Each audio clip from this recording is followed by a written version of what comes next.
जय हिंद जय भारत दोस्तों।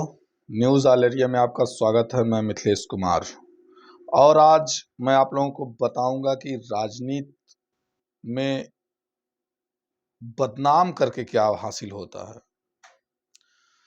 राजनीति का कोई सिद्धांत नहीं होता दोस्तों। आप लोगों को मैं बता दूं, सीट के लिए, पैसे के लिए व्यक्ति के अंदर अगर लालसा है खुद को ऊंचा उठने की, अमीर बनने की, तो भाई भाई का नहीं होता, तो दूसरे की बात क्या करें।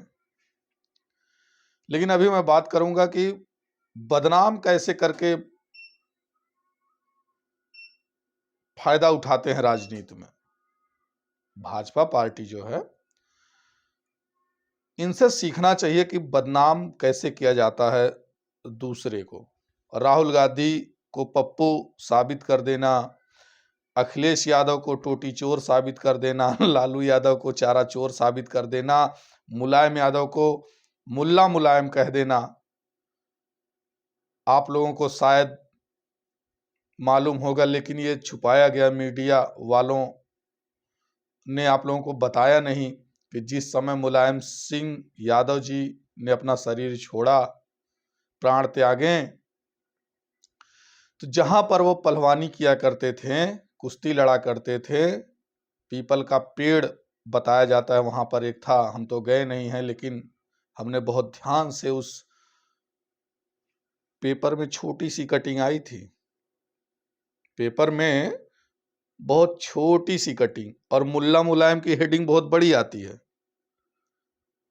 तो उसमें बताया गया था कि एक हनुमान जी की मूर्ति और वहां चबूतरा फर्स्ट क्लास और पीपल का पेड़, उसके सामने अखाड़ा खुदवा कर मुलायम सिंह यादव जी वहां पर अपनी जवानी में कुश्ती लड़ा करते थे।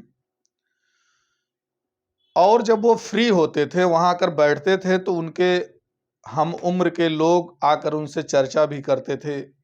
ऐसी भी कहानियां उसमें लिखी गई थी।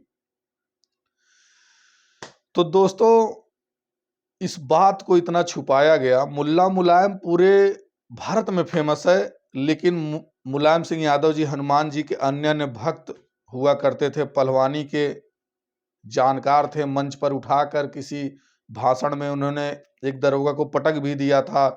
कुछ समर्थक के ऊपर शायद हाथ उठा दिया था दरोगा ने। ताकत भी, बलिष्ठ भी थे। अब हो सकता है यादव जाति के कारण पहलवानी करते रहे हों या फिर शौक होता है लोगों का, जाति से कोई लेना देना नहीं।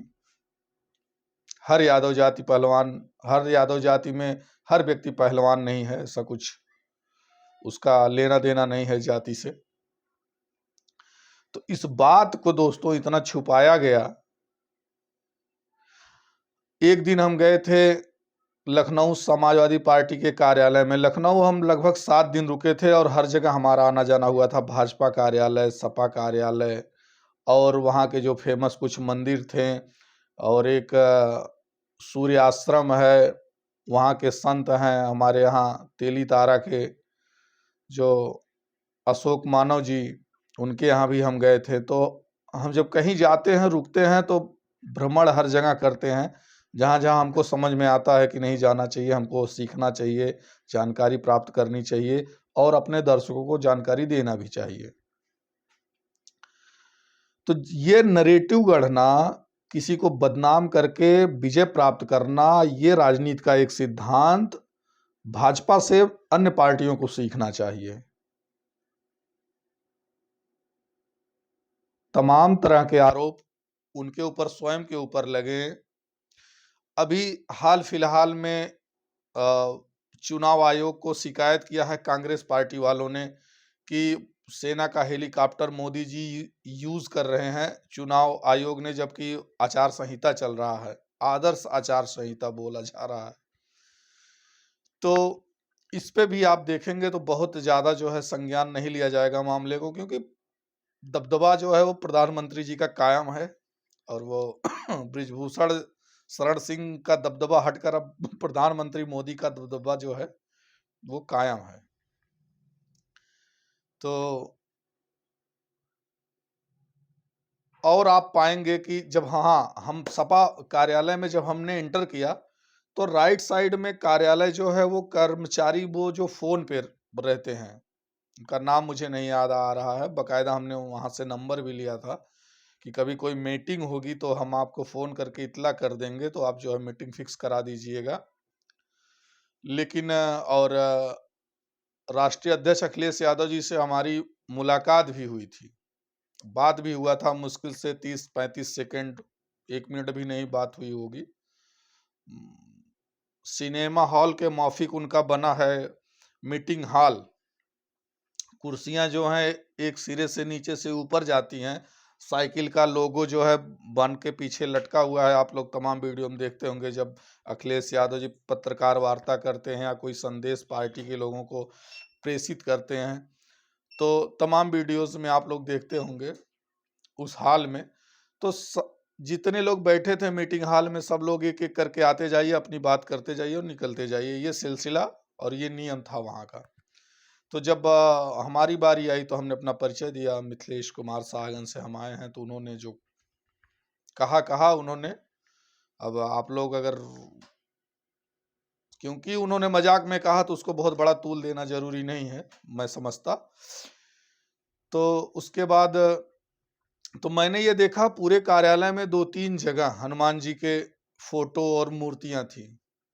तो लेकिन ये मुल्ला मुलायम का ठप्पा और जालीदार टोपी अखिलेश जी पहने हुए और जालीदार टोपी मुलायम जी पहने हुए तमाम वायरल होते रहते हैं कि ये लोग मुस्लिम समर्थक हैं, मुस्लिम सपोर्टर हैं और हिंदुओं के मंदिरों पर अत्याचार करने, और ऐसा नरेटिव गढ़ा जाता है। आप देखेंगे तो पाएंगे कि जब प्राण छोड़ा मुलायम सिंह यादव जी ने, उनका देहावसान हो गया, तो उनकी अस्थियों का विसर्जन अखिलेश यादव जी ने तमाम जगहों पर अस्थि विसर्जन किया। जो भी हिंदू रीति रिवाज होते हैं उस हिसाब से हर वो पद्धति जो मानी गई है उसको उन्होंने पूरा किया। एक 13वीं को छोड़कर, 13वीं उन्होंने शायद इसलिए हटा दिया कि प्लान ये बन रहा था कि सब लोग समर्थक जो थे वो हर जगह 13वीं करेंगे, हर 2-4 गांव में या विधानसभा में। इस प्रकार तो उन्हें लगा कि ये व्यर्थ का एक नाजायज बोझ जो है कार्यकर्ताओं के ऊपर पड़ेगा और जिम्मेदारी बढ़ेगी, तो इसकी वजह से उन्होंने 13वीं न करने का निर्णय लिया।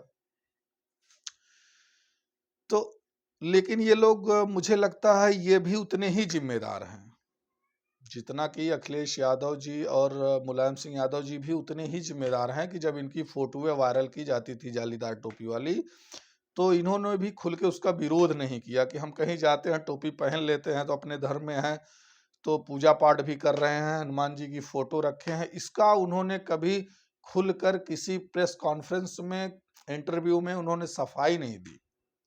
तो सफाई न देना भी उनकी एक कमी मुझे जहां तक लगती है। हालांकि उनका एक राजनीतिक निर्णय हो सकता है, उनका एक कोई पैरामीटर पैमाना होगा कि मुझे इसी हद तक बात करना है, वो उनका पर्सनल मैटर है राजनीतिक। लेकिन ये वीडियो मैं इसलिए बना रहा हूं कि राजनीति में जो है बिना सिद्धांत के किसी को बदनाम करके भी बहुत सारा लाभ लिया जा सकता है, जिसका लाभ आज भाजपा पार्टी को मिल रहा है। आप लोग ये देखेंगे और पावेंगे। तो इसके साथ ही मैं अपनी वाणी को विराम दे रहा हूं। वीडियो में बने रहने के लिए बहुत बहुत धन्यवाद।